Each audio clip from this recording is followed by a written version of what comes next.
वकालत जो वकील बनते हैं, कई बार ऐसे मामले सामने आए हैं कि फर्जी प्रमाण पत्र के थ्रू वकालत और वकालतनामा भी कर लेते हैं, और इसमें आपकी काउंसिल क्या मुद्दा रखेगी और किस तरह से इसको देखती है?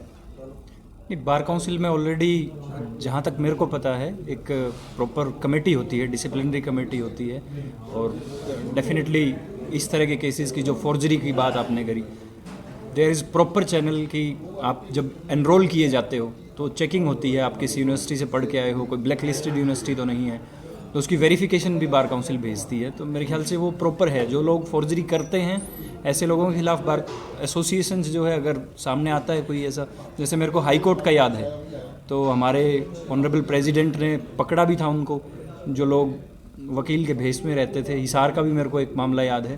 तो वो वकील अपनी अवेयरनेस के साथ उनको पकड़ते भी हैं, और 420 का जो मामला है पुलिस में देते भी हैं। जहाँ तक बार काउंसिल की बात है, तो वो जहाँ तक मेरे को लगता है कि लाइसेंस ही ऐसे लोगों को नहीं दिया जाता जो गलत तरीके से लेते हैं, और देते भी हैं तो आप उसकी शिकायत कर सकते हो और वो लाइसेंस रद्द किया जाता है, उसमें सज़ा का भी प्रावधान। सर, अभी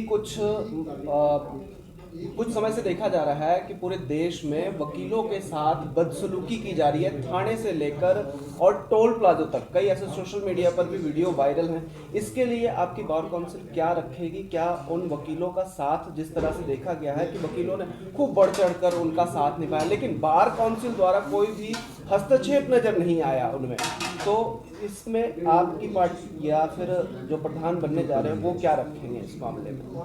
देखो, जहाँ पर वकीलों के साथ बदसलूकी या कुछ और भी इलीगल एक्टिविटीज की जानकारी मिलती है, उसमें कानूनी कार्रवाई की जाती है। बार काउंसिल अपना एक हर डिस्ट्रिक्ट कोर्ट पे लेवल का एक अपना नुमाइंदा रखेगी, जो कि इन्फॉर्म करे कि कभी कभी बार काउंसिल को पता भी नहीं चल पाता है, नीचे के ट्रायल कोर्ट या हाई कोर्ट में एडवोकेट से बदसलूकी हो जाती है। तो उसकी प्रॉपर जानकारी रखने के लिए हर डिस्ट्रिक्ट कोर्ट में और सब डिवीजन में हम अपना बार काउंसिल का प्रतिनिधित्व रखेंगे, और उसके बाद इसकी हम लोग की मांग रहेगी, और उसके जो भी कार्रवाई होगी कार्रवाई की जाएगी। फाइल किया है बार काउंसिल के चुनाव के लिए, बताइए। आज बार काउंसिल में एडवोकेट्स की जो bar council Punjab and Haryana उसकी नॉमिनेशन हुई। मैंने भी अपना नॉमिनेशन बार काउंसिल के मेंबर के चुनाव के लिए किया है। हरियाणा और पंजाब के काफ़ी हमारे मित्र साथी हैं एडवोकेट्स, जिनका काफ़ी समय से मेरे साथ लगाव है। उन सभी के कहने से, उन सभी के भारी समर्थन से आज मैंने नॉमिनेशन फाइल किया है। Bar council Punjab and Haryana का मैं बतौर चेयरमैन रहा, और मुझे एक्चुअली मालूम है कि एडवोकेट्स की कौन कौन सी समस्याएं हैं। बेसिकली जो हरियाणा और पंजाब के एडवोकेट्स की समस्याएं दूसरे इंडिया के बार काउंसिल से अलग हैं। काफ़ी सारी स्टेट बार काउंसिल हैं जहां पर state government budgetary provision allocate करती है एडवोकेट्स के वेलफेयर के लिए, लेकिन पंजाब, हरियाणा एंड चंडीगढ़ की बार काउंसिल ऐसी है जहां ना पंजाब सरकार ने बजटरी प्रावधान किया, ना हरियाणा सरकार ने कोई बजट दिया, ना ही यूटी चंडीगढ़ की तरफ से कोई फंड्स मिलते, जिसकी वजह से हमारे एडवोकेट्स पंजाब एंड हरियाणा के वेलफेयर स्कीम से वंचित हैं। मैंने अपने टेन्योर में पूरे इंडिया की बार काउंसिल से वेलफेयर रूल्स मंगाए थे और स्टडी की कि हमारे यहाँ ऐसा प्रावधान क्यों नहीं है। हमने हरियाणा सरकार से कैबिनेट में अप्रूव कराए हमारे एडवोकेट्स वेलफेयर फंड के रूल्स, और सेंट्रल एक्ट हरियाणा और पंजाब में लागू है, लेकिन बजटरी प्रोविज़न ना होने की वजह से, फंड्स एलोकेशन ना होने की वजह से एडवोकेट्स को ना तो पेंशन के कोई बेनिफिट मिलते, ना ही स्टाइफंड मिल पा रहा हरियाणा पंजाब में, और ना ही मेडिकल ट्रीटमेंट के लिए फंड्स यहाँ दिए जाते हैं। ये हमारा काफ़ी बड़ा इशू है। इसको लेकर पिछले 5 साल में हमने 100 से ज़्यादा प्रेस कॉन्फ्रेंसेज की। हरियाणा के मुख्यमंत्री को भी हमने ज्ञापन दिया, और हरियाणा के जितने मेंबर पार्लियामेंट हैं उनसे भी हम मिले, इस मुद्दे पर चर्चा की, और हमने कुछ मेंबर पार्लियामेंट ने फॉरवर्ड भी किया प्राइम मिनिस्टर ऑफ इंडिया को कि हरियाणा और पंजाब के एडवोकेट्स को वेलफेयर स्कीम्स ऐसे ही लागू होनी चाहिए जैसे दूसरे राज्यों में है। उत्तर प्रदेश में 80 करोड़ एनुअली मिलता था जब मैंने रूल्स मंगवाए। तमिलनाडु सरकार भी एनुअली बजट का प्रावधान है, और दिल्ली सरकार भी एडवोकेट्स के वेलफेयर फंड के लिए 50 करोड़ देती है। हमें यहाँ 100 करोड़ की आवश्यकता थी एनुअली। मैंने दोनों सरकारों को लिखा था कि हमें बजटरी प्रावधान किया जाए। मुझे लगता है कि बार काउंसिल कॉमन होने की वजह से हम इन सुविधाओं से वंचित हैं। हरियाणा के वकील भी वंचित हैं, पंजाब के वकील भी वंचित हैं।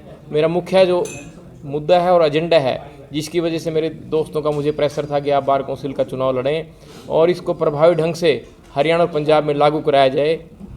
हरियाणा सरकार भी बजटरी प्रावधान करे, पंजाब सरकार भी अपने एनुअल बजट में 100 करोड़ रुपये एलोकेट करे एडवोकेट्स को, ताकि वकीलों को ओल्ड एज पेंशन के बेनिफिट्स रूल्स के अनुसार, मेडिकल ट्रीटमेंट के जो फैसिलिटीज़ है वो मिले और साथ में नए वकीलों को स्टाइफंड का प्रावधान किया जाए। रणधीर जी, कि पूरा देश जब कहीं कुछ होता है तो वो पहले पुलिस स्टेशन की तरफ, और जब पुलिस स्टेशन में उनको इंसाफ नहीं मिलता है तो वो कोर्ट की तरफ से नज़र रखते हैं कि हमें इंसाफ मिलेगा, हमें जो हमारा मुद्दा है वो कोर्ट हमें दिलाएगी। लेकिन आज ऐसा लग रहा है कि कोर्ट में ही बहुत सारे मुद्दे हैं जहाँ की इंसाफ, ऐसा लग रहा है कि कोर्ट ही इंसाफ या बार काउंसिल ही इंसाफ मांग रहा है। इस तरह से आप फंड की बात कर रहे हैं कि फंड नहीं मिल रहा है डेवलपमेंट के लिए, तो आप तो खुद वहाँ बैठे हैं जो पूरे देश को इंसाफ दिलाते हैं, तो फिर अब क्यों ऐसा क्यों हो रहा है? देखिए, हमारी ही बार काउंसिल ऐसी है जो एक कॉमन हाई कोर्ट है 2 स्टेट का, पंजाब का, हरियाणा का और तीसरा यूटी चंडीगढ़ का।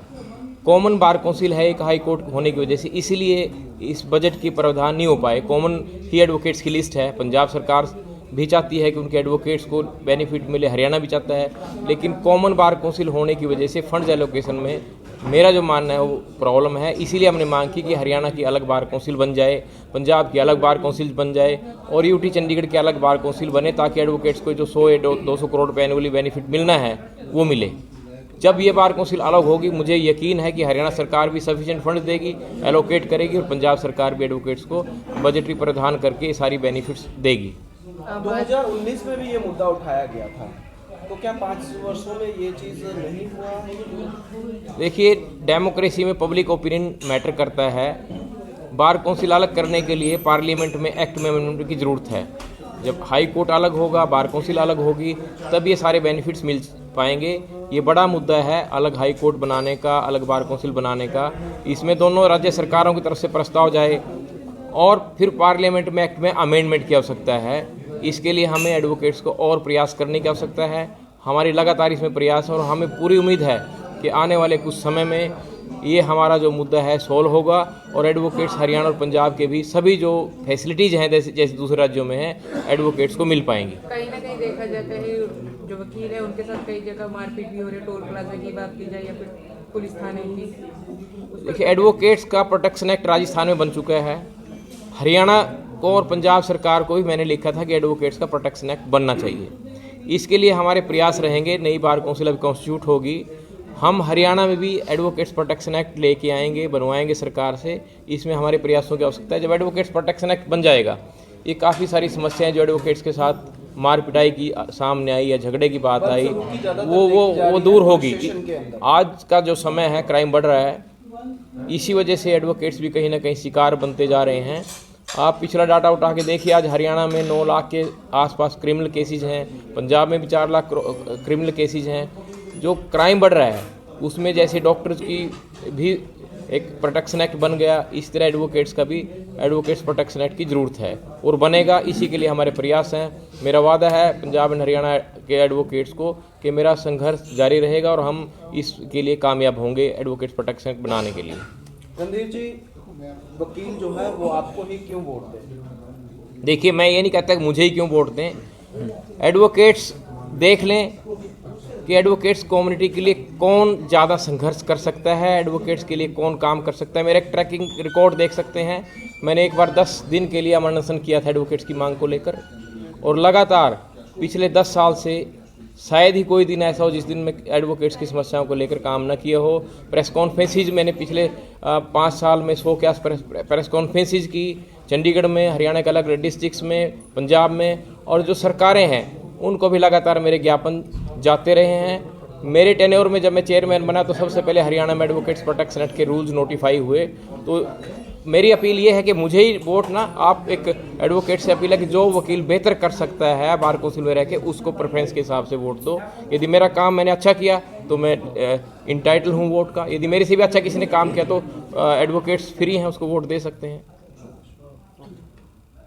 आजकल कोर्ट को देखा जाए तो थ्रेट कॉल्स बहुत ज़्यादा आ रही हैं। पीछे पंचकुला कोर्ट में भी आई थी, चंडीगढ़ कोर्ट में भी आई थी। इसके लिए पंजाब हरियाणा कोर्ट में भी आई थी, तो इसके लिए क्या प्रोटेक्शन वगैरह की रहेंगी आप लोग की? आप अगर जीतते हैं तो क्या करवाएंगे इसके लिए? देखिए, काफ़ी समय पहले हमारी कोर्ट्स में बाउंड्रीज नहीं थी, ओपन थी कोर्ट्स। अभी मोस्टली कोर्ट्स में बाउंड्रीज बन चुकी हैं, सिक्योरिटी का अरेंजमेंट है, और जहां इस तरह का अरेंजमेंट नहीं है वहां और स्ट्रिक्ट अरेंजमेंट की आवश्यकता है। क्राइम बढ़ रहा है, कोई भी घटनाएं हो सकती हैं। हम ये चाहते हैं, मेरी ये मांग भी रहेगी, और बार काउंसिल का मेंबर बनने के बाद जो मुझे जिम्मेवारी मिलेगी, हमारे प्रयास रहेगा कि एडवोकेट्स में सिक्योरिटी इस तरह से हो कि कोई अनटवार्ड इंसिडेंट ना हो, कोई क्रिमिनल लॉ कोर्ट्स में एंटर ना कर पाएँ। एडवोकेट्स के चैम्बर्स की भी प्रोटेक्शन हो, एडवोकेट्स की प्रोटेक्शन हो, ये आज के समय में ज़रूरी है। बदरान जी, टोटल हरियाणा पंजाब की वोट कितनी है और कितनी एक्टिव है अधिवक्ता की?